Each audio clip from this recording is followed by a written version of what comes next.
Bismillahirrahmanirrahim. Assalamualaikum warahmatullahi wabarakatuh.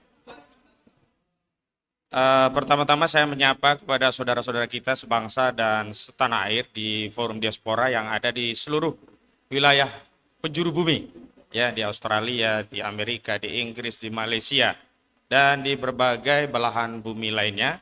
Alhamdulillah kita meskipun dipisahkan posisinya, tapi kita punya suasana kebatinan yang sama, yakni kita peduli terhadap bangsa kita, negeri kita, dan tentu saja tempat di mana kita lahir dan dibesarkan, kita ingin menyelamatkannya, baik untuk periode di saat kita hadir berdiri sini, maupun untuk periode generasi kita selanjutnya. Yang kedua, selamat datang juga kepada seluruh pengabang, rekan-rekan aktivis, para advokat, juga para tokoh, yang hari ini hadir langsung secara offline. Mudah-mudahan kita semua makin kuat ya ikatan persaudaraan dan terjadi konsolidasi yang lebih masif lagi.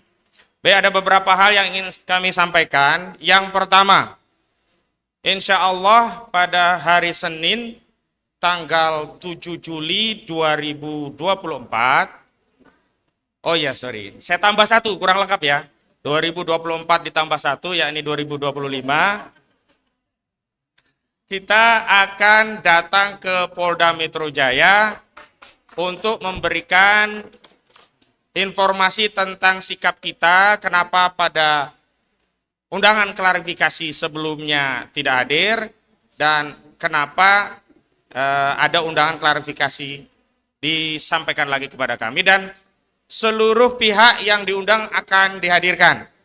Tadi baru saja kami rapat bahwa pihak-pihak yang diundang insya Allah juga akan hadir langsung, terutama Bang Egy Sujana yang sebelumnya ada udzur sakit juga akan hadir, juga Bu Kurnia, juga Pak Rispon, dan yang lainnya lah semuanya akan hadir untuk juga menegaskan bahwa kita ini tidak sedang menghindari undangan, tapi kita memang memberikan atensi terhadap undangan sesuai dengan urgensi. Itu yang pertama. Jadi saya mohon yang punya waktu untuk bisa bareng-bareng mengawal ya Pak Rismon dan Pak Roy dan kawan-kawan di hari Senin tanggal 7 Juli 2025 upayakan jam 8.30 sudah di lokasi, kumpul di Polda Metro Jaya. Rekan-rekan media juga kami undang karena agenda awalnya kita nanti akan konferensi pers sebelum akhirnya kita semua akan menemui penyidik di unit-unit yang telah ditetapkan sesuai dengan undangan klarifikasi. Yang kedua, ini juga syukur kita kepada Allah Subhanahu wa taala, dan ini kita apresiasi kepada TPUA terutama yang dipimpin oleh Bang Egy, yang suratnya juga dikirimkan secara resmi oleh Bang Rizal Fadilah dan Bang Azam Khan, karena pada hari Rabunya tanggal 9 Juli 2025 kita mendapatkan undangan gelar perkara khusus yang sebelumnya dimohonkan berdasarkan ketentuan pasal 31 dan pasal 35 Perkapolri nomor 6 tahun 2019. Jadi memang saya juga perlu berikan penjelasan, sebelumnya memang undangannya untuk hari Kamis yang lalu, tetapi di reschedule oleh pihak Biro Wasidik Barreskrim Mabes Polri, dan alhamdulillah di poin 3 pada surat undangan gelar perkara khusus itu TPUA mendapatkan keleluasaan dari Biro Wasidik untuk hadir dan membawa pihak-pihak yang diperlukan dalam proses gelar perkara khusus. Kita juga mengharapkan semua nanti ikut ngawal ya. Jadi kita pengawalan minggu depan itu ada 2 hari. Hari Seninnya pengawalan pemeriksaan di Polda Metro Jaya, ya. Hari Rabunya mengawal untuk pelaksanaan gelar perkara khusus di Barreskrim Mabes Polri. Gelar perkara khusus terkait hasil penyelidikan Barreskrim Mabes Polri yang terakhir menyampaikan penghentian kasus penyelidikan terhadap dugaan ijazah palsu yang dilaporkan oleh TPUA. Jadi kita berharap temuan-temuan baru, juga fakta-fakta baru termasuk bukti-bukti dan keterangan ahli yang sebelumnya belum dipertimbangkan oleh pihak Barreskrim ini kita sodorkan ulang dan akan membuat keputusan yang diupdate ya. Karena apa? Karena ada tambahan data, fakta, dan keterangan-keterangan ahli yang akan disampaikan. Nah, di luar itu saya ingin menyampaikan terima kasih kepada seluruh pihak yang telah mendukung perjuangan Pak Roy Suryo dan kawan-kawan, dan kami tegaskan ini bukan perjuangan pribadi, tapi perjuangan Pak Roy demi bangsanya, negaranya, demi membersihkan legasi sejarah bangsa Indonesia dari tuduhan pernah dipimpin seorang presiden berijazah palsu. Tadi saya setuju dengan statement Bang Salamet Ginting, ya kalau memang palsu ungkap saja, lebih baik mengungkap palsu tidak perlu disembunyikan, itu akan lebih mudah ya membersihkan legasi bangsa kita, ketimbang terus mengubur kepalsuan ini tanpa kejelasan. Nah, saya juga harapkan pihak-pihak yang punya urusan dan mengerti, terutama melihat, mengalami, mendengar sendiri kasus ini untuk bicara. Kalau hari ini yang bicara baru Pak Betor Suryadi, kita harapkan ada keteguhan, keberanian, dan komitmen untuk berpikir demi bangsa dan negaranya, untuk mengungkap kebenaran itu, ketimbang harus mengubur aib bersama dirinya dengan dosa-dosa sejarah yang akan diwariskan kepada anak bangsa. Ini himbauan. Karena kalau hanya mengandalkan bukti, bisa saja bukti itu dikesampingkan. Tetapi ketika ada temuan dari pengakuan pihak yang terlibat langsung, yang sebelumnya nama-nama sudah disebut, saya meyakini ada nama-nama lainnya, silahkan untuk bersuara untuk membela negeri ini, bangsa ini. Ingat, kita lebih baik kehilangan legasi Jokowi ketimbang kita kehilangan legasi bangsa ini. Setuju? Dan yang terakhir, saya ucapkan kepada pihak-pihak yang hari ini diundang klarifikasi walaupun statusnya belum ada sama sekali. Apakah terlapor atau apa, belum ada.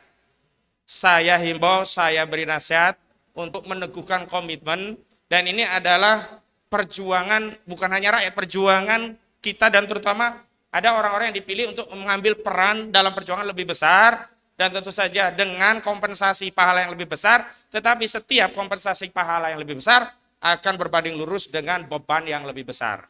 Jadi bergembiralah dengan perjuangan itu, tidak perlu bersedih hati, bahagia dengan qadha yang sudah ditentukan Allah, sebab tidak ada qadha dari Allah itu yang buruk. Dan Allah tidak akan pernah membebankan urusan kepada suatu kaum di luar kapasitasnya. Jadi Allah yang maha tahu, maha mengerti kapasitasnya, maha ya membuat skenario terbaik, maha baik takdirnya. Jadi jangan ada praduga, jangan ada suuzon, jangan ngarang takdir sendiri ya. Maksudnya apa? Jangan berpraduga kalau begini nanti saya akan dipenjara, itu ngarang takdir sendiri. Padahal yang menentukan takdir kita, penanya ini sudah ditulis oleh Allah Subhanahu wa taala jauh sebelum ruh itu ditiupkan kepada kita. Jadi tidak perlu khawatir, tidak perlu cemas, jalani dengan keikhlasan, bahkan bahagia karena diberi beban yang lebih besar, artinya akan ada kompensasi yang besar. Demikian dari kami. Wassalamualaikum warahmatullahi wabarakatuh.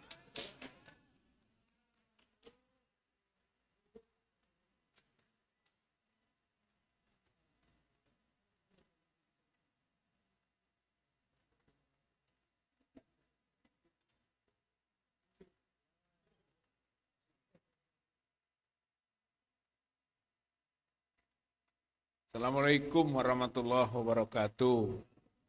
Alhamdulillahirabbil alamin. Wassalatu wassalamu ala Rasulillah wa ala alihi wa ashabihi wa mawalah.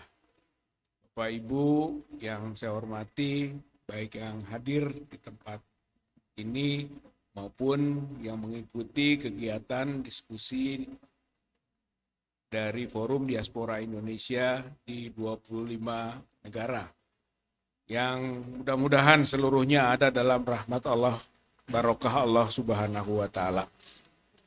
Dalam kaitan dengan diskusi kita berkaitan dengan ijazah palsu Joko Widodo yang diduga sangat kuat itu akan terbukti dalam waktu dekat, maka ada beberapa hal yang menjadi catatan pada kesempatan ini. Yang pertama adalah apa yang diuraikan oleh Dr. Roy Suryo maupun oleh Dr. Tifa, dan mungkin juga sudah bisa ditangkap, diuraikan nanti oleh Dr. Rismon Sianipar. Itu seluruhnya sudah kita kompilasikan dan sudah kita laporkan dalam bentuk dokumen hukum ke pihak Barreskrim Mabes Polri. Jadi itu semuanya sudah masuk. Dengan dasar itulah maka diproses melalui surat perintah penyelidikan. Jadi tindak lanjutnya adalah surat perintah penyelidikan. dari Mabes Polri, dalam hal ini Bareskrim, yaitu tanggal 10 April 2025.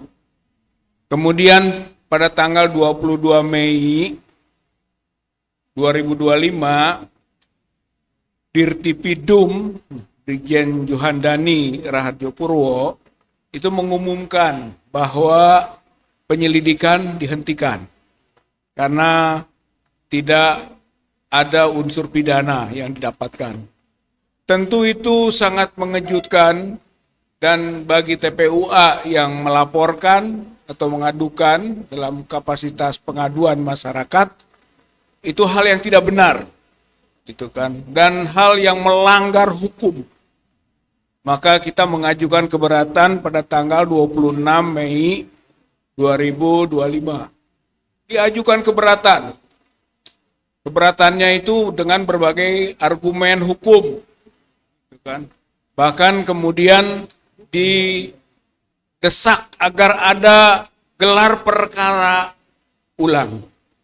Karena gelar perkara yang dilakukan pada waktu awal dan menetapkan penghentian penyelidikan itu adalah gelar perkara yang cacat hukum.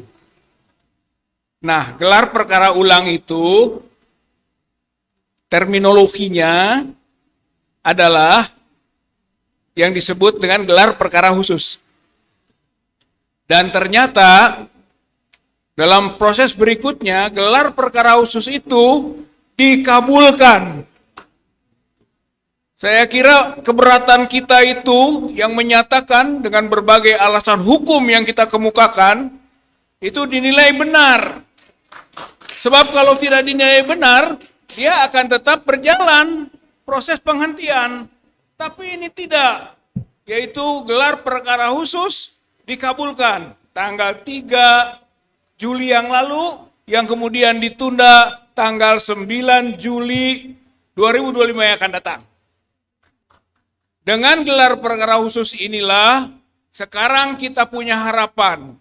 Apa-apa yang telah disampaikan oleh para ahli, bukti-bukti yang sudah kita masukkan, kita akan bongkar dan berikan serta kita debatkan di sana. Dan apa-apa yang telah dia kemukakan dalam bentuk alasan-alasan sehingga dihentikan penyelidikan, kita buktikan tidak benar. Yang ujungnya adalah kita akan buktikan bahwa ijazah Joko Widodo palsu. Nanti pada waktu gelar perkara khusus. Ini strategis. Ini kesempatan baik buat kita untuk menguji secara terbuka, objektif, transparan. Dengan semaksimal mungkin kita ajukan argumen-argumen sehingga rakyat Indonesia, bangsa Indonesia bisa tahu bahwa yang disebut dengan dugaan ijazah palsu Jokowi terbukti di forum itu, pada tahap itu, sehingga penyelidikan nanti naik ke penyidikan. Dari penyidikan diproses ke pengadilan. Di pengadilan akhirnya dituntut hukuman. Dan dari tuntutan divonis hukuman bahwa Jokowi melakukan pemalsuan ijazah, penggunaan gelar palsu yang semuanya adalah pelanggaran hukum yang kita akan lihat dan saksikan oleh seluruh bangsa dan rakyat Indonesia. Ini proses. Ini membongkar satu predikat bangsa Indonesia. MIT Press Direct Survey Research dengan menarik 40 jurnal internasional yang menyimpulkan Indonesia negara kedua melakukan kecurangan akademik di bawah Kazakhstan, di atas Irak. Indonesia ini negara kedua yang melakukan kecurangan akademik, baik sistem penjokian jurnal predator, sampai fake document, fake certificate. Yang tentu salah satunya Joko Widodo itu. Saya kira itu kita yakini berdasarkan proses-proses yang sudah dibongkar, dikaji, dianalisis oleh para ahli, Dr. Rizman, Dr. Roy, dan yang lain-lain, bahwa skripsi palsu, ijazah palsu. Ini akan menjadi sebab pembongkaran kepalsuan-kepalsuan lain. Ini namanya documentary corruption, korupsi dokumen, atau certificate corruption. Ini mulainya ini. Karena dari situ Jokowi memulai. Setelah itu, maka ada yang disebut authority corruption. Korupsi otoritas, kekuasaan, kewenangan, abuse of power. Dari mulainya ijazah, dari dokumen. Kesananya, final, yang disebut dengan finalnya adalah financial corruption. Financially corruption, korupsi finansial. Maka itulah yang OCCRP tingkat dunia menetapkan bahwa Joko Widodo adalah salah satu daripada kepala negara atau tokoh yang terkorup di dunia. Itu financially corruption, korupsi finansial.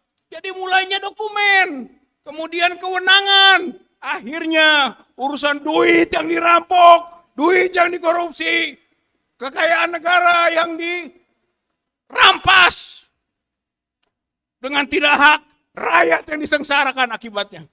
Oleh karena itulah maka menjadi strategis apa yang kita lakukan. Bapak Ibu yang saya hormati, saudara-saudara sekalian, maka harapan kita dengan Forum Diaspora Indonesia yang tadi disebutkan oleh Dr. Tifa, kita akan angkat kasus ini ke tingkat dunia.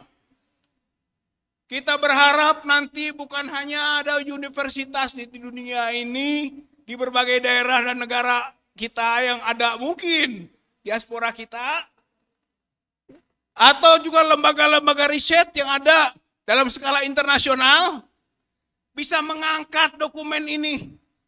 Jadi yang sudah dianalisis oleh Dr. Rizman, oleh Dr. Roy, coba itu dibawa, karena itu sudah cukup itu. Bawa ke lembaga-lembaga riset internasional. Sehingga nanti dari sana keluar second opinion, third opinion, mungkin fourth opinion, fifth opinion, opini dalam skala dunia. Tertekan ini para otoritas di Indonesia yang mau bermain curang, yang mau melakukan kriminalisasi, yang mau mempergunakan hukum untuk kepentingan politik. Kalau ditekan oleh dunia, karena ini persoalan bukan persoalan nasional, apalagi lokal. Ini internasional. Dan kita buktikan melalui kegiatan Forum Diaspora Indonesia. Mudah-mudahan ya, ini jadi jalan dari Allah Subhanahu wa Ta'ala untuk menunjukkan bahwa kebenaran menunjukkan jalannya.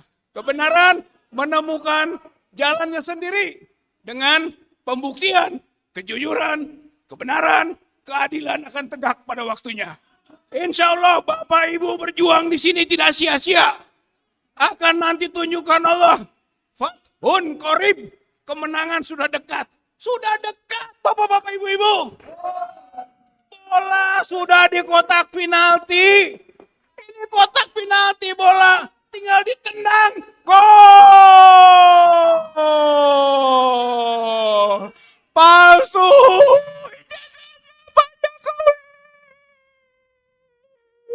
Allahu Akbar. Allahu Akbar. Allahu Akbar. Assalamualaikum warahmatullahi wabarakatuh. Waalaikumsalam. Tepuk tangan yang meriah untuk Pak Rizal Fadila. Baik. Sebelum kita lanjut dengan penanggap berikutnya, para penanggap yang masih akan bicara, ini masih ada Pak Said Didu, Manusia Merdeka, masih ada Pak Marwan Batubara, Petisi 100, dan udah tinggal dua lagi ya. Sebelumnya kita simak dulu tadi panelis yang belum sempat bicara. Dr. Rismon Hasiholan Sianipar. Dokter, the stage is yours. You can stand up. Oke. Selamat sore Bapak Ibu. Saya bukan seorang orator, Pak. Jadi ngomong saya 1 menit aja cukup ya, Pak. Tadi mendadak keluar dari sini karena harus menjumpai seseorang politisi senior, ya, dengan pendekatan kebudayaan lah. Terus informasi yang kita dapatkan adalah bahwa apa yang disampaikan Pak Betor Suryadi terkonfirmasi. Ya, jadi dari partai politik tersebut, apa yang mereka mendukung apa yang dinyatakan oleh Pak Betor. Saya nggak bisa menyebutkan politisinya. Jadi sebenarnya amunisi kita akan lebih banyak lagi kalau ada elemen-elemen dari kita yang melakukan pendekatan-pendekatan di parlemen sehingga mengetahui arah politik yang menurut saya begitu Pak ya. Saya bukan orang politik tapi ada sejumlah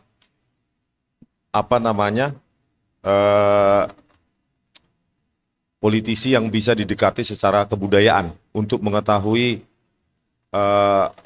perkembangan pemikiran mereka. Begitu aja lah masalah politik. Kalau masalah skripsi palsu, ijazah palsu, ya dimulai dari yang nanti akan kita perdebatkan, ya kalau kita diberikan kesempatan secara fair play oleh Bareskrim dalam gelar perkara khusus, tentu kita akan challenge semua argumen-argumen maupun metode-metode ilmiah yang mereka lakukan. Tetapi kejanggalan yang paling nyata kan sebenarnya sudah tampak di publik. Ya, mulai dari Pak Joko Widodo terdaftar sebagai sarjana muda, dan bagaimana mungkin terdaftar sebagai sarjana muda tidak menjadi sarjana penuh, karena menurut beberapa sumber informasi yang kami temui bahwa tahun sebegitu kalau terdaftar dengan tingkat studi sarjana muda maka mereka harus memiliki juga ijazah sarjana muda BSc. Nah, kalau memang Pak Joko Widodo nanti mengatakan bahwa dari sarjana muda langsung ke sarjana, berarti harus ada ijazah sarjana mudanya lagi harusnya, dan itu bisa jadi laporan baru lagi Pak Rizal.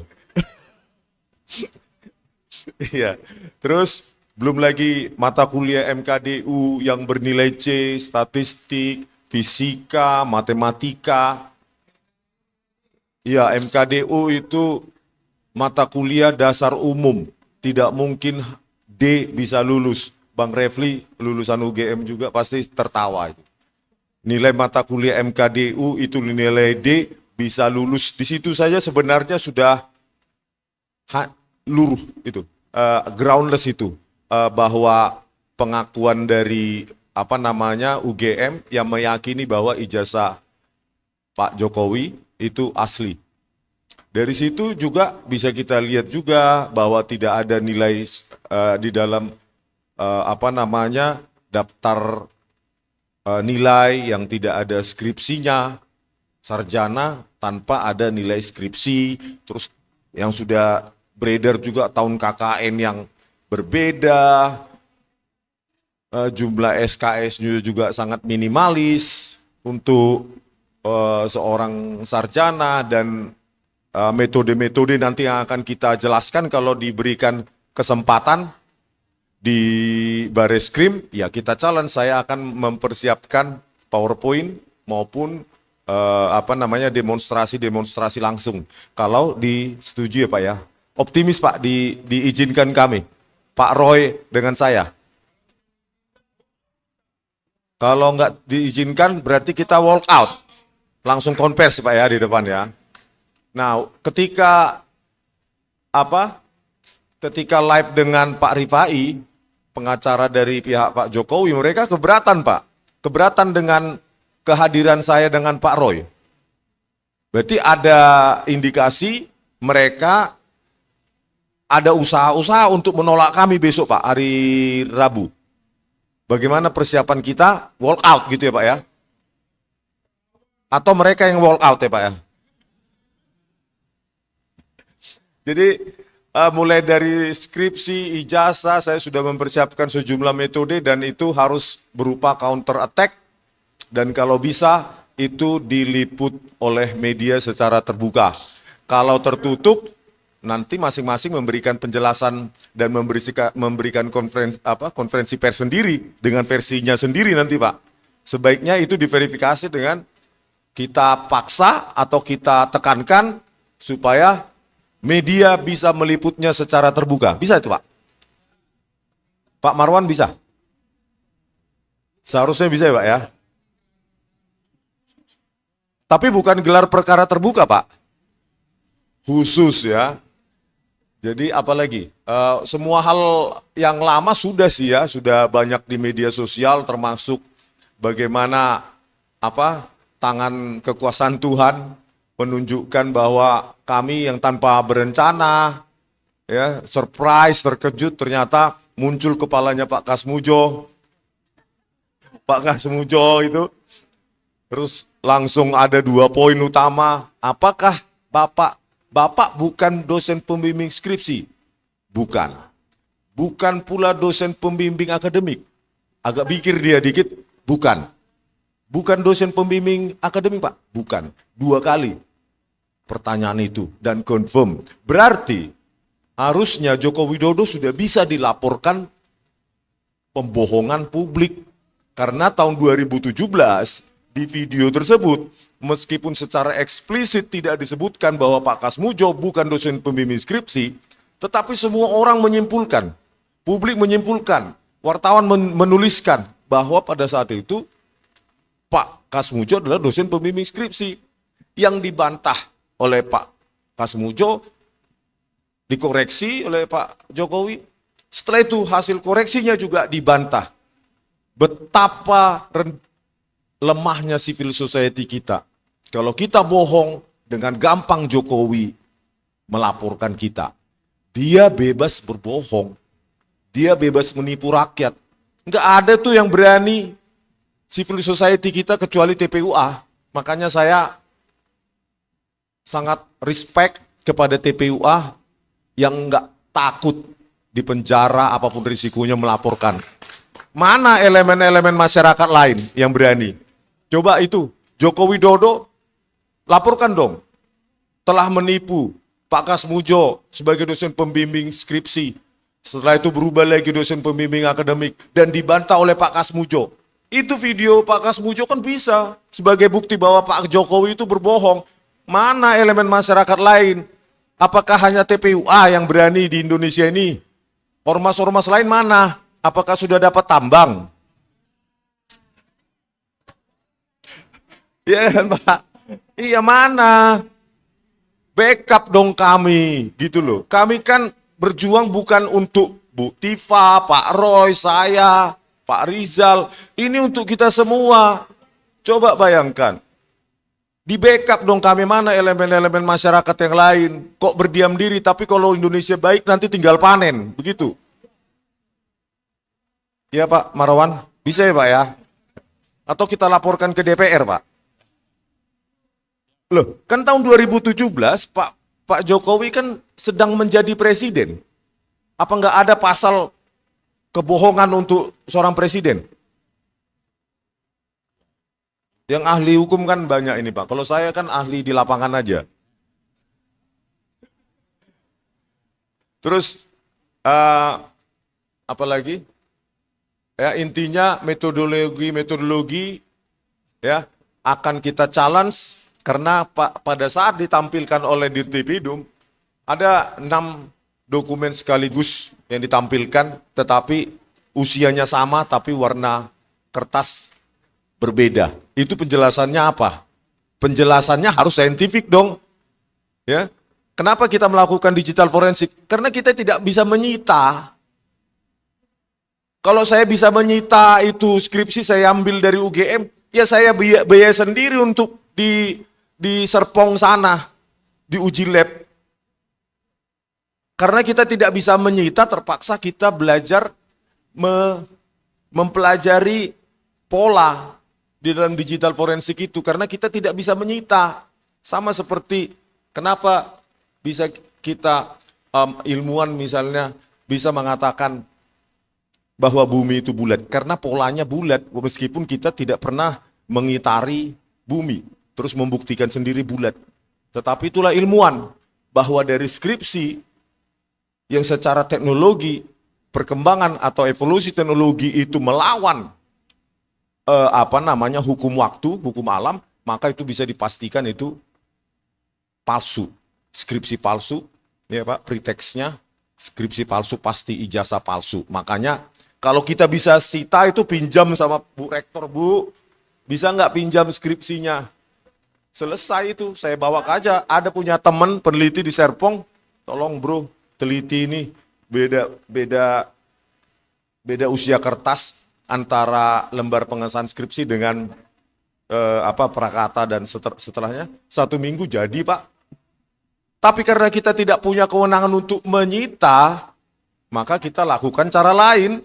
Dan waktu saya dan istri mengunjungi perpustakaan Fakultas Kehutanan UGM, ya kami cuma dikasih 5 menit dan ditunggui begini.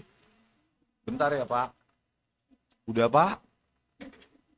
Udahlah Pak, cukup Pak, nanti saya dimarahi. Dan ketika datang lagi ke Jogja kemarin untuk meminta rilis video pertemuan tanggal 15 April 2025 yang sangat monumental itu Pak. Satu pun pejabat UGM tidak ada yang berani mengeluarkan statement, tanggapan, apalagi menjumpai. Jadi berapa jam saya menunggui di Humas UGM? 3 jam, orangnya ada di tempat, koordinator Humas UGM, nggak berani keluar. Mungkin kalau sampai sore nggak berani juga dia keluar itu Pak. Pertanyaan kenapa nggak berani kalau memang jujur, kalau memang mereka bisa memastikan dokumen-dokumen yang ada itu adalah memastikan bahwa Jokowi alumni UGM. Nah, ketakutan itu, kepengecutan mereka itu semakin meyakinkan saya bahwa Jokowi bukan alumni UGM. Pak Jokowi, Anda bukan alumni UGM. Mengaku saja lah Pak. Kalau saya pribadi saya maafkan Bapak, tapi nggak tahu rakyat yang lain. Ya. Nah, kalau saya pribadi, saya secara pribadi, tapi banyak rakyat mungkin berpandangan berbeda.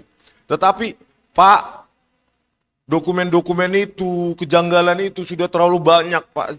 Jangan tetap bertahan dalam kebohongan Anda, sehingga tenggelam dan diselimuti kecemasan terus. Ya, Bapak cemas dimanapun Bapak berada, sementara kami di sini ketawa-ketawa. Ya, dan kepada UGM, ya khususnya skripsi-skripsi tahun 1985 yang saya minta ditunjukkan di perpustakaan Fakultas Kehutanan UGM, yang sejak tahun 1985 sampai awal 1990-an, kemana itu Bapak Ibu? Katanya transparansi akademik harus ditegakkan. Coba dong ditaruh di Fakultas Kehutanan UGM supaya bisa kita bandingkan teknologinya. Ternyata ketakutan, ya, ketertutupan akademik membuat UGM menjadi universitas sekelas universitas yang cukup memalukan. Saya sebagai alumni dan mungkin ribuan alumni UGM yang lain ya merasa malu. Dulu UGM nggak seperti ini. Betapa ketatnya UGM, ya, bahwa menuliskan nama dosen kita, gelarnya, ada titik atau tidak, suruh pulang. Tanpa harus diberitahu apa salah kita. Karena apa? Anda sudah mahasiswa, cari tahu sendiri, pulang ngeprint. Bayangkan, skripsi atas nama Joko Widodo, lembar pengesahan skripsi tidak ada, Tidak ada kapan dipertahankan di depan Dewan Penguji. Siapa pengujinya, tanda tangannya bagaimana. Itu nggak usah secara forensik, secara akademik saja, itu bukan skripsi. Karena yang paling bertanggung jawab terhadap skripsi, tesis, disertasi, bukan pembimbing. Puluhan tahun jadi dosen pasti paham itu. Yang paling bertanggung jawab terhadap isi dari skripsi, tesis maupun disertasi adalah penguji. Penguji. Tanpa ada tanda tangan penguji, maka skripsi itu sama dengan toilet paper. UGM, ya, saya nggak bermusuhan dengan alma mater yang saya cintai, yang saya sayangi. Saya bermusuhan pada kalian-kalian yang memanfaatkan UGM untuk kepentingan pribadi kalian. Ya, saya bermusuhan pada kalian, ya, karena nanti ada rela gama, ya, sejumlah alumni Gajah Mada juga yang akan membuat gerakan-gerakan yang setuju dengan pendapat saya. Kami tidak ingin UGM yang kami cintai, yang kami saksikan bagaimana dosen-dosen kami mendidik kami dengan hidup kesederhanaan, dalam kesederhanaan, yang cinta pada integritas akademik. Kalian coreng Profesor Ova Emilia, Wakil Rektor Wening Udasmoro dan lainnya yang mewakili UGM sekarang. Kalau tidak bisa kalian tunjukkan dokumen-dokumen yang membuktikan atau mematahkan argumen kami dan membuktikan bahwa Pak Jokowi adalah lulusan UGM, terbuka, maka lebih baik mundur. Mundur, Bu Ova Emilia, mundur, Bu. Ya, karena apa? Sebenarnya Joko Widodo akan runtuh dengan sendirinya kalau UGM jujur. Runtuh. Makanya saya bilang, setelah dari Jakarta ini saya akan sebulan, tiap hari saya akan mendatangi UGM. Karena akar masalah adalah di UGM. UGM, Bu, jangan menjadi universitas penipu. Tidak ada satupun skripsi di UGM yang tanpa ada tanda tangan penguji. Ayolah Bu Ova Emilia, kembalikan alma mater kita, kebanggaan kita, menjadi universitas yang bermartabat lagi. Ya, jangan hanya karena Joko Widodo, semua aturan birokrasi atau aturan akademik kalian langgar. Sayangi alma matermu, ingat Bu Ova Emilia bagaimana Anda dididik dengan dosen-dosen Anda dulu di kedokteran gigi, ya, kedokteran gigi. Bu Ova. Wah, kedokteran umum UGM, ya, dosen-dosen kita dulu yang kebanyakan sudah almarhum. Ingatlah itu, Bu. Ya, jangan Bu Ova, jangan memakai seseorang yang sekarang menjabat komisaris padahal dia bukan lulusan UGM, ya. Dia cuma lulusan Ruko University 3 lantai. Bagaimana itu menjadi pembela UGM yang paling die hard? Kan konyol. UGM punya orang-orang pintar. Skripsi itu Bu Ova kasih ke Fakultas Teknik Elektro, selesai 1 hari mereka simpulkan itu bodong. Ayo libatkan ahli-ahli dari UGM sebelum nama UGM hancur.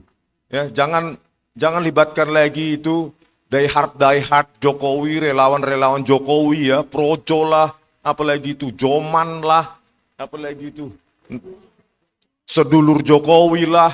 Memangnya UGM nggak bisa membela dirinya sendiri, ya? Ya, masa cuma Sylvester Stallone yang lulusan Ruko University menjadi die hard pembela pembela UGM sih? Dia bukan alumni UGM. Siapa lagi itu? Pitra Romadoni bukan alumni UGM. Andi Aswan bukan alumni UGM. Ya, kami tahu aturan akademik yang dijunjung tinggi di UGM, sehingga kami sangat yakin UGM bermain, maksud saya pengurus UGM bermain di sini. Pasti itu. Karena kami ya lahir dari rahim UGM. Kami paham aturan UGM sangat ketat. Kalau Sylvester ya nggak tahu. Sylvester tahunya bagaimana menjilat supaya jadi komisaris. Sama seperti Ade Armando yang sekarang jadi komisaris PLN. Yang dengan enteng dia di YouTube-nya mengatakan saya dungu. Ade Armando, kau bisa menjadi penjilat Jokowi, tapi jangan sekali-sekali mengatakan saya dungu. Saya masih bermartabat, saya tidak membuat video yang mendungu-dungukan Anda. Karena kalau saya buat itu saya sama rendahnya seperti Anda. Ya. Sejumlah kali ada orang yang menawarkan komisaris lah, jabatan inilah ke email saya. Saya bilang, pret. Makan tuh jabatan. Kalau malam ini saya mati, besok mati, biarkanlah saya mati bukan menjadi seorang penjilat seperti Anda, Ade Armando. Terima kasih. Oke, terima kasih. Dr. Rismond. Sebelum kita lanjutkan dengan penanggap terakhir, yaitu Pak Marwan Batubara, ini ada sedikit pesan dari yang punya kopi Samawa ini, namanya Pak Sanjaya Rinjani Sanjaya di Bandung sana. Ini kopinya enak, saya udah nyoba tadi, kalau mau ada di belakang ya. Oh, baliknya. Oke ya, ini satu. Ini dua. Ini baliknya ya. Ulangi lagi, ini baliknya, ini depannya. Oke, Samawa. Ini khususnya buat Pak Sutri ya. Oke. Bapak Ibu, sebelum Pak Marwan, sebentar Pak Marwan, ini saya baca di WA Japri saya, Mas Reski, ada setidaknya 50 orang yang bertanya dari luar negeri. Jadi ini high pay attention, apa tuh? Atensinya tinggi gitu ya, tinggi banget gitu ya. Jadi kita perlu apresiasi. Nanti setelah Pak Marwan selesai menanggapi panelis, baru kita buka Q&A. Saya utamakan luar negeri dulu ya, karena acara ini kan diaspora tuh kan. Pak Marwan, silakan Pak. Ya. Ya.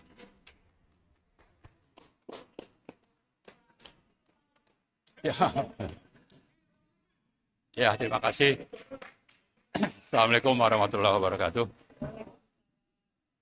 Alhamdulillahirrahmanirrahim. Allahumma sholli ala Sayyidina Muhammad.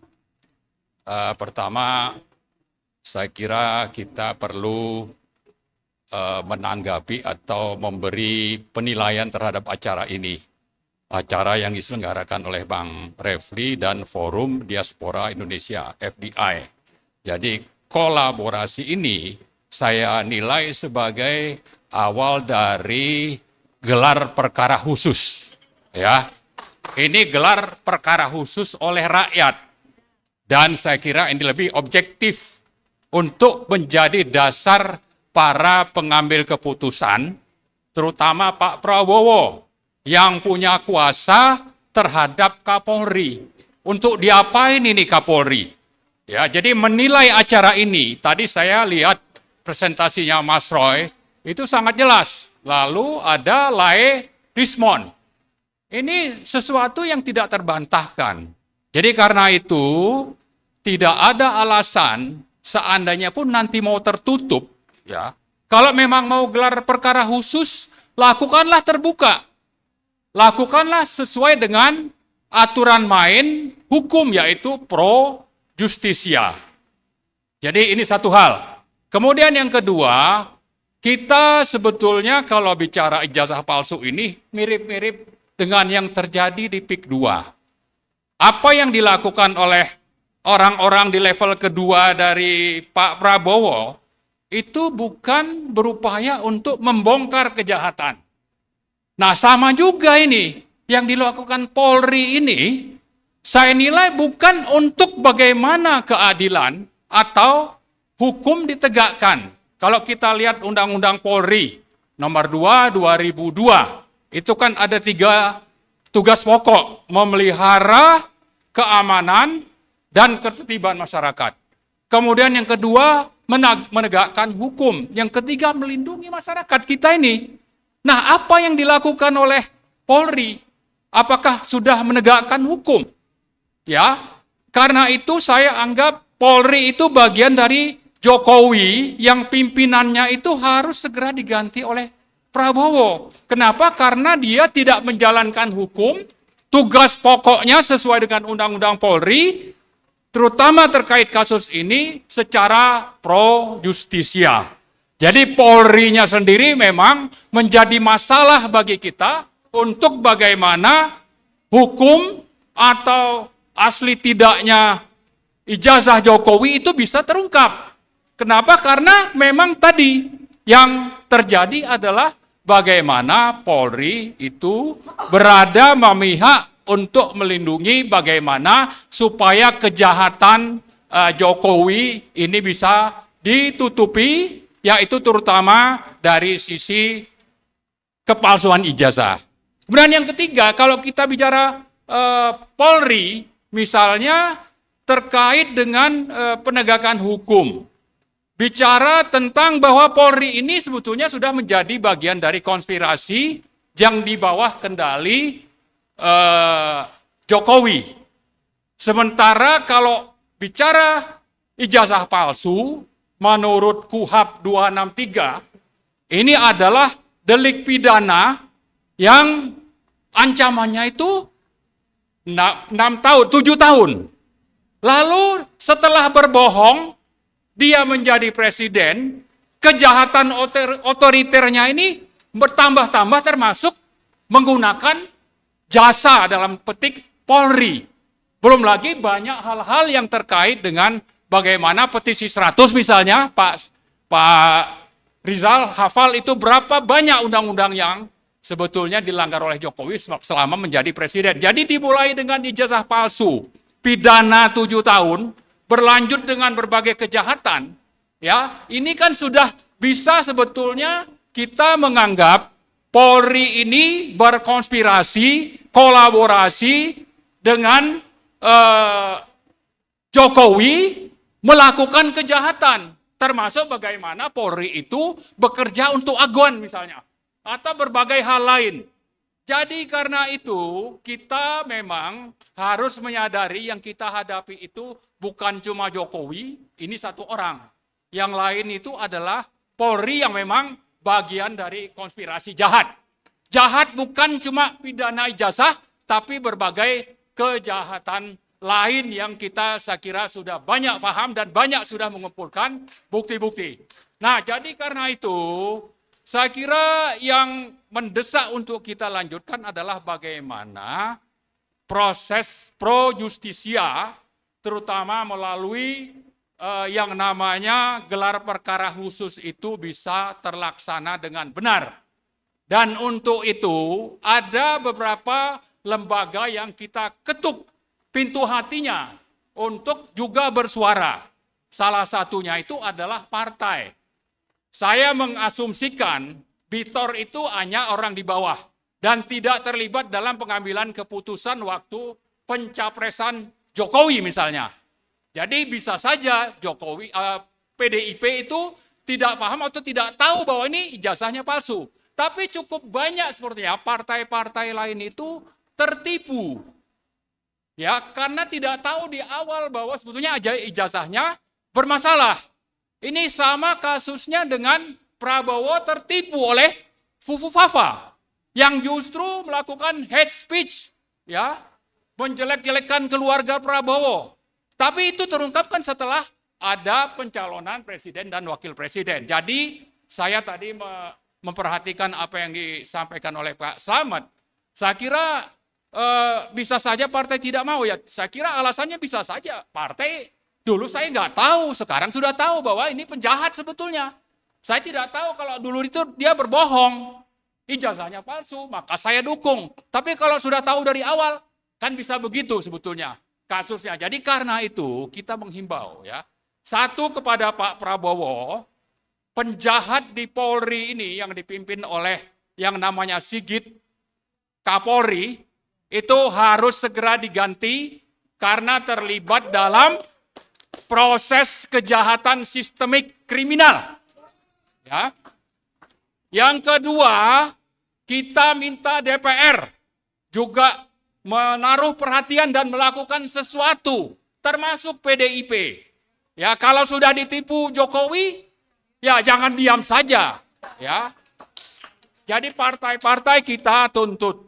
Kemudian yang ketiga, kita mau supaya kampus-kampus bersuara untuk menegakkan hartabat martabat ya bangsa kita ini. Yang ini saya kira aib besar ya, bagaimana perguruan tinggi yang dihormati kok malah melakukan kejahatan dan justru tunduk kepada Jokowi misalnya seperti UGM.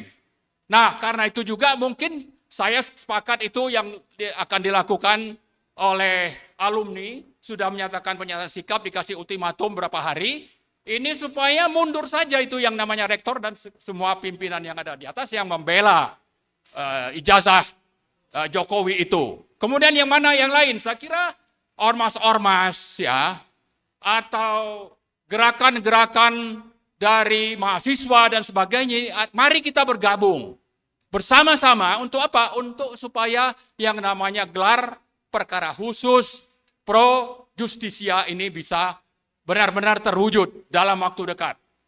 Nah, terakhir sekali, saya kira kasus Gus Nur dan Bambang Tri, itu nomor perkara 529/2022. Itu karena memang presidennya masih Jokowi, kemudian MA-nya bisa diintervensi, maka tidak pernah terjadi proses pro justisia. Tidak pernah terjadi proses terbuka untuk menunjukkan bahwa ijazahnya itu palsu. Dan di sisi lain untuk melindungi bagaimana itu bisa dilaksanakan, pengadilan itu mengatakan bahwa ini bukan, tidak bisa, pengaduan tidak diterima. Yang tadi disebutkan oleh Bu Kurnia itu tentang no. Bahasa Belanda saya nggak tahu Pak Rizal. NO, ya no. Itu artinya bahwa memang pengadilan itu tunduk kepada keinginan Jokowi yang kebetulan waktu itu masih jadi presiden, maka tidak terjadi proses pembuktian, tapi di sisi lain dicari-cari kesalahan bahwa Bambang Tri itu melakukan podcast dengan Gus Nur untuk mengungkap ini tuntutan. Malah apa yang mereka lakukan itu jadi delik untuk mereka ditangkap dengan menyebar fitnah. Maka mereka dihukum 6 tahun.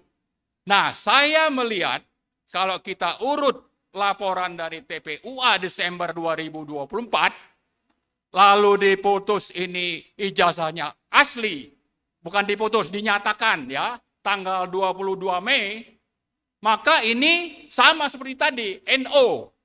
Ya kan, niatnya mau NO. Di sisi lain tanggal 30 April, itu Jokowi datang ke Polda. Lalu setelah itu dipanggillah atau disebutlah tadi, ini menjadi saksi yang sekarang menjadi terlapor. Jadi ini sudah kasus Bambang Tri dan Gus Nur itu menjadi presiden, menjadi rujukan bagi polisi terutama ya, yang dulu itu bisa berjalan lancar, ini coba diambil langkah-langkah ini oleh Polri. Dulu lancar karena presidennya Jokowi. Presiden ini apakah akan dibiarkan oleh Prabowo? Presidennya kan sudah berganti. Ya kalau memang itu yang akan dilakukan oleh Prabowo, ya beliau ini hanya omon-omon saja kalau katanya mau menegakkan hukum dan keadilan, mau memberantas korupsi dan sebagainya dan sebagainya. Jadi dengan catatan bahwa bisa saja kasus Gus Nur nomor perkara 529 itu menjadi presiden untuk diterapkan ke teman-teman kita sepanjang polisi dibiarkan oleh Prabowo untuk menjalankan agenda Jokowi. Sebaliknya kita menuntut rakyat semua termasuk di kampus-kampus itu mari melawan. Ya, supaya presiden yang terjadi di Solo terhadap dua sahabat kita, Gus Nur dan Bambang Tri itu tidak terulang dengan mungkin baru 5. Jangan-jangan nanti bertambah, saya juga ditangkap. Ya kan? Pak Ismet misalnya ditangkap juga. Ini menyebar fitnah katanya, ini bisa saja kan? Tapi Ini tidak akan pernah terjadi kalau Pak Prabowo peduli dan tidak sekedar omon-omon. Kemudian partai-partai juga peduli, tidak justru berada di dalam kubu dari kelompok yang dikendalikan Jokowi karena tersandra misalnya. Ya, saya kira itu mungkin yang ingin saya sampaikan. Mari kita sama-sama bersatu menyuarakan bahwa kita bekerja sedang untuk bagaimana hukum dan keadilan ditegakkan. Tidak ada kepentingan kita untuk dapat jabatan misalnya. Ya, Jokowi kalau memang kesatria, ya, dia minta maaf untuk ijazah palsu, mengaku, oke, kita terima. Tapi selain itu banyak kejahatan yang dilakukan, ini proses hukum harus tetap ditegakkan. Saya kira itu saja. Terima kasih. Assalamualaikum warahmatullahi wabarakatuh. Waalaikumsalam warahmatullahi wabarakatuh. Terima kasih Pak Marwan Batubara. Bapak Ibu, sekarang waktunya tanya jawab. Dengan yang di sana, yang ikut di channelnya. Oh kalau gitu Bang Revi. jangan dia, Ya. jangan di. Yang di situ juga boleh tuh Bang. Ya, boleh Yang boleh. di sana. Ya. Jadi mungkin Dokter Tifa mana? Oh lagi sholat. Rizmon mana? Lagi sholat juga. Michael ketawa Michael. Panggil aja. Karena pertanyaan ditujukan kepada mereka kan? Ya. Kemudian Mas Roy Suryo katanya nanti balik lagi. Jadi untuk sementara ditampung dulu. Saya kasih linknya ke Mas Roy Suryo. Nanti dia akan tanya apa. Silakan Mas Agus yang di luar dulu mungkin kalau ada yang bertanya. Iya. Ini dari Pak Roland di Jeddah, Arab Saudi. Nanyanya ke Dokter Tifa lagi, tapi lagi Oke, sholat. enggak apa-apa. Nanti aja yang Oke. Respon mana Dia ada respon? 2 pertanyaan ini. Ah. Bang Rismon. Jadi pertanyaan ditujukan kepada semua panelis, termasuk Abang. Langkah konkret apa? Ini dari Roland. Bang Rismon Roland sini dari aja. Arab Saudi. Langkah konkret apa yang sedang dan akan dilakukan untuk menyeret Jokowi and the gang ke lembaga internasional? Apakah sama seperti yang dilakukan di Filipina ke ICC atau yang lainnya? Nah, silakan Bang Rismon. Nanti Dr. Tifa Ini juga kayaknya melengkapi. lebih ke Bu Tifa ini. Iya, iya. Posisi Ah. udah benar sini. Hah? Posisi Seperti yang pernah saya jelaskan ya, sebenarnya penjelasan ilmiah tentang lembar pengesahan skripsi yang melampaui zona masa depan itu sebenarnya anak kuliah semester 6 saja sudah bisa sih sebenarnya ini yang melakukan ini, mengidentifikasi ini. Buktinya ada satu orang YouTuber yang masih sangat muda, topi merah bisa melakukannya, dan yang lainnya itu cuma pakai neural networks, AI, bisa pakai yang sudah ada maupun dibuat sendiri, itu bisa kok, bahwa itu teridentifikasi Times New Roman yang zaman itu ya tidak ada, kalaupun ada ya tidak populer, dan kalaupun ada buatan handpress tidak semodern itu. Karena apa? Ya, untuk Times New Roman yang sangat modern itu tipis dari kaki-kaki, lengkungannya itu sudah pakai algoritma kurva Bezier, yang itu orang IT pasti tahu. Ya, terkait dengan dukungan internasional, saya juga diam-diam juga sudah menghubungi para orang-orang yang terutama orang Indonesia yang ada yang sedang postdoc atau yang sudah kerja. Tetapi satu lagi, mereka takut kalau paspornya nanti dinonaktifkan, nggak bisa pulang, begitu Pak Marwan. Kan? Begitu, alasan mereka begitu, karena kami masih terikat negara Indonesia. Terus nanti paspor kami bagaimana Bang? Lah saya mau jawab apa Pak Marwan? Mereka punya keluarga, mereka punya pekerjaan di Indonesia ini kan rata-rata dosen. Nah itu, tapi kalau ada orang-orang asing, saya nggak tahu legal standingnya boleh Bang. Yang ahli hukum, misalnya orang asing. Kalau orang Indonesia kebanyakan, jangankan di luar negeri, Yang di Indonesia saja saya ajak takut, terus bagaimana? Mau saya seret, ayo, ayo.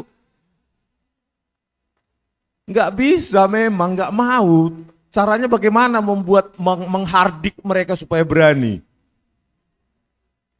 Saya yakin nggak usah di di jauh-jauh ke UGM, di ITB, di UI ini juga banyak. Cuma mereka nggak mau, memang pengecut. Mereka memikirkan, dosen-dosen itu memikirkan, aduh nanti sertifikat tunjangan dosen saya bagaimana? Nanti bisa seperti yang dialami Pak Betor nanti, Pak Betor Suryadi, tiba-tiba dinonaktifkan dari komisaris atau apa itu jabatannya kan. Nah mereka juga begitu, jadi nggak gampang Bapak Ibu untuk menghardik para peneliti untuk menjadi pemberani, apalagi lawannya adalah partai coklat. Kalau kita menjadi ahli di sisi polisi, pasti menang. Pasti menang. Nggak perlu keahlian sangat tinggi karena ya ahli digital forensik Polri juga yang lulusan sarjana hukum juga ada. Itulah saking gampangnya kalau menjadi ahli di pihak polisi. Nah, kembali lagi ke kasus penggalangan para peneliti di luar negeri. Saya pesimis. Pesimis karena mereka takut, bukan karena mereka nggak bisa, mereka takut. Mereka takut, Pak. Jadi ya kalian yang ada di luar negeri ya ayo, jangan melihat Indonesia terus dari jauh. Ayo terlibat langsung perbaiki Indonesia ini, ilmu kalian itu sudah sangat advance. Bapak Ibu yang di luar negeri jangan bilang Indonesia itu begini. Jangan cuma bisanya cuma menyepelekan bangsa kita. Seolah-olah tidak ada lagi harapan dan impian bangsa Indonesia. Gitu loh. Kalau kami bla bla bla nanti, Pak Bu Tipa, Pak Roy, isilah titik-titik, mau diapain pun kami. Terus apakah ini selesai? Ya tergantung civil society. Ya kalau ini selesai ya biarkan kami yang menjadi martir. Saya siap untuk itu. Gitu loh. Tetapi bagaimana tanggapan civil society begini? Hasil penelitian harus berakhir di meja penyidik. Seolah-olah meja penyidik itu sudah paham sekali dengan hasil penelitian kami. Coba. Bayangkan hasil penelitian bisa penyidik dengan percaya diri menanyai kami. Kalau saya menanyai bidang lain saja, misalnya ke hukum, ke Pak Refli Harun, nggak percaya diri saya. Tapi mungkin karena saya bukan penyidik. Penyidik kita menanyai hal-hal teknis itu berani. Penelitian berakhir di meja penyidikan. Pak Prabowo Subianto mau jadi apa demokrasi Indonesia ini, Pak? Lawan dong penelitian dengan penelitian. Ayo kita seminar. Pihak Jokowi, coba ya pengacara Jokowi itu ya yang mengatakan memang sejak awal Pak Kasmujo bukan dosen pembimbing skripsi, tetapi dosen pembimbing akademik, Yakub Hasibuan. Coba, harusnya kan Anda mengatakan memang menurut klien kami, bukan begitu. Terlalu percaya pada klien akhirnya blunder. Jadi oleh karena itu, ya kembali lagi, nasib demokrasi bangsa Indonesia ini ada sekarang kita di pemerintahan Pak Prabowo Subianto inilah Pak, kami punya harapan yang meskipun masih secuil, jangan matikan demokrasi Pak.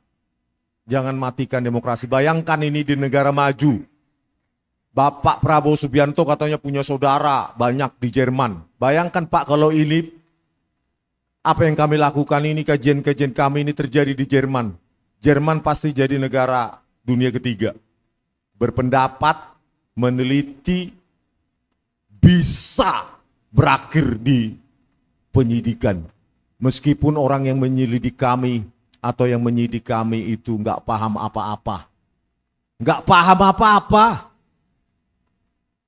betapa menyedihkan kami seorang dosen, ya Pak Roy, Bu Diva, harus duduk, ya kalau apa yang saya alami itu, ya di Kamdak Unit 3 ya kalau nggak salah, duduk 6 jam, tempat duduknya itu nggak ada sandarannya, itu sengaja menyiksa. Tempat duduknya itu kayak di terminal, nggak ada sandaran. Itulah, padahal Listio Sigit Prabowo pejabat-pejabatnya sangat mewah hidupnya ya, tetapi untuk memeriksa kami hanya tempat duduk yang tanpa sandaran. Hei peneliti-peneliti yang ada di Indonesia yang ada di luar negeri, jangan pengecut kalian. Kalau berani kalian pulang kalian, ya perbaiki Indonesia ini dengan penelitian kalian. Jangan kalian mencibir kami di sini hanya karena kalian berada di negara maju. Do something for your country. Gitu loh. Kalau enggak, lepas paspor kalian. Jangan pakai nama negara Indonesia. Ayo perbaiki. Jangan ketika dihubungi takut. Pengecut. Seolah-olah hanya Rismon Roy, Tifa aja yang di Indonesia ini yang punya nyali. Dan TPUA. Pokoknya respect banget sama TPUA, karena sampai detik ini saya pikir hanya TPUA yang punya nyali untuk melaporkan Joko Widodo. Ayo para peneliti, itu ditantang. Ayo terlibat langsung pada Indonesiamu itu. Ini, Indonesia ini yang alam demokrasinya seperti ini. Ya, kalian berpendapat, melakukan kajian, dan bisa ditersangkakan, dipanggil untuk diintimidasi. Saya yakin begitu kami berhenti, nggak ada lagi panggilan-panggilan itu. Saya yakin. Tapi kami menolak berhenti. Menolak Pak Listio Sigit Prabowo. Bagaimanapun 1000 kali kalian panggil kami tidak akan pernah berhenti. Kami punya hak untuk meneliti ijazah dan skripsi Jokowi. Kalian mau apa? Kami punya hak. Karena Joko Widodo bukan hanya dulu, sekarang pun 30 juta per bulan pensiunnya. Kita biayain itu. Ya. Kalau nggak mau pensiun itu ya sudah, lepaskan. Untuk TPU aja. Gitu Pak ya. Makasih Pak. Oke, Dr. Rismon, terima kasih. Ini sebelum saya lanjutkan membacakan beberapa pertanyaan lainnya, saya mau sampaikan juga sebuah informasi, Pak Dr. Rismon dan Bapak Ibu sekalian dan yang melihat RH Channel dan juga ada Sentana Channel ya. Di teman saya di Belanda bilang ada masuk di sana. Alhamdulillah. Go internasional, keren ini Bang Michael. Jadi Bapak Ibu hadirin yang menyaksikan acara ini, insya Allah saya sedikit buka aja. Dr. Tifa mana ya? Hari Senin lusa, saya sudah membuat janji dengan seorang anggota DPR, ya saya pribadi ini, tapi untuk kegiatan kita, ya. Hari Senin tanggal 7 Juli jam 16.45, saya tidak boleh menyebut nama beliau, anggota DPR dari Komisi 1 yang membidangi luar negeri. Saya tadinya sendiri mau ke sana, yang diundang saya jam 16.45. Tapi kemudian saya ajak Dr. Tifa dan Dr. Tifa bersedia untuk bersama saya karena kami memang sama-sama dari Forum Diaspora Indonesia untuk bicara. Setidaknya ini bagian dari ikhtiar. Karena kalau yang kami datangi atau yang mengundang kami adalah anggota DPR Komisi 1 yang membidangi salah satunya luar negeri, kan nyambung gitu kan. Nah nanti lewat beliau akan kami sampaikan aspirasi kita sama-sama, terutama kami yang dari Forum Diaspora Indonesia ini, ya. Itu bagian dari ikhtiar. Dan Dr. Tifa juga sebelumnya jam 2 siang akan ketemu dengan salah satu wakil ketua MPR dan tidak perlu disebut juga namanya. Habis dari beliau nanti sama-sama saya ke Komisi 1 di Gedung Nusantara, Gedung 3, lantai 6. Ini bagian dari ikhtiar dari kami selaku pengurus di Forum Diaspora Indonesia, dan kami bertanggung jawab untuk ini, berjuang bersama-sama dengan TPUA dan juga para aktivis yang luar biasa ini, tokoh-tokoh kita, semampu yang bisa kami lakukan. Baik, pertanyaan berikutnya dari Melbourne. Saya mau tanya nih, saya tujukan kepada siapapun lah, apakah panelis atau penanggap. Mungkin nanti Pak Marwan atau Pak Rizal bisa juga ikut menjawab, bantu menjawab. Yang saya khawatirkan nih katanya, jika ujung-ujungnya ada kriminalisasi untuk kata dibilang sih Pak Roy Suryo CS dipenjarakan. Kami khawatir, kata mereka di sini. Nah, yang seperti ini pertanyaannya hampir sama, itu juga ada dari Jerman, dari Belanda, dari Timur Tengah. Ini serupa nih, dan beberapa teman di negara lainnya, Pak. Saya rangkum saja. Kekhawatiran mereka berarti berempati dan bersimpati dengan kita nih, Pak Rizal. Ya, mereka khawatir karena katanya kalau nggak ada Dr. Roy Suryo CS dan sebagainya, siapa yang mau berjuang gitu. Begitu ininya pertanyaan. Saya hanya menyampaikan saja ya. Nah, kemudian dalam kasus ini dia bilang nih yakin bahwa Pak Prabowo memiliki pengaruh atas keputusan akhirnya. Jadi artinya mereka juga berharap ini sahabat-sahabat kita di mancanegara ada peran dari Pak Prabowo untuk acara ini, untuk kegiatan ini, untuk masalah ini. Barangkali itu. Dokter Tifa kalau sudah ready, bisa ke sini dokter. Oke, nanti bisa dibantu jawab oleh Pak Rizal juga ya. Ini kan pertanyaan sifatnya umum. Ini dokter Tifa ada yang nanya nih, agak nakal dikit. Kalau Gibran dimasukkan, Dokter Tifa siap nggak jadi wapres? Gitu pertanyaannya. Jawaban saya singkat, insya Allah saya siap jadi presiden 2029.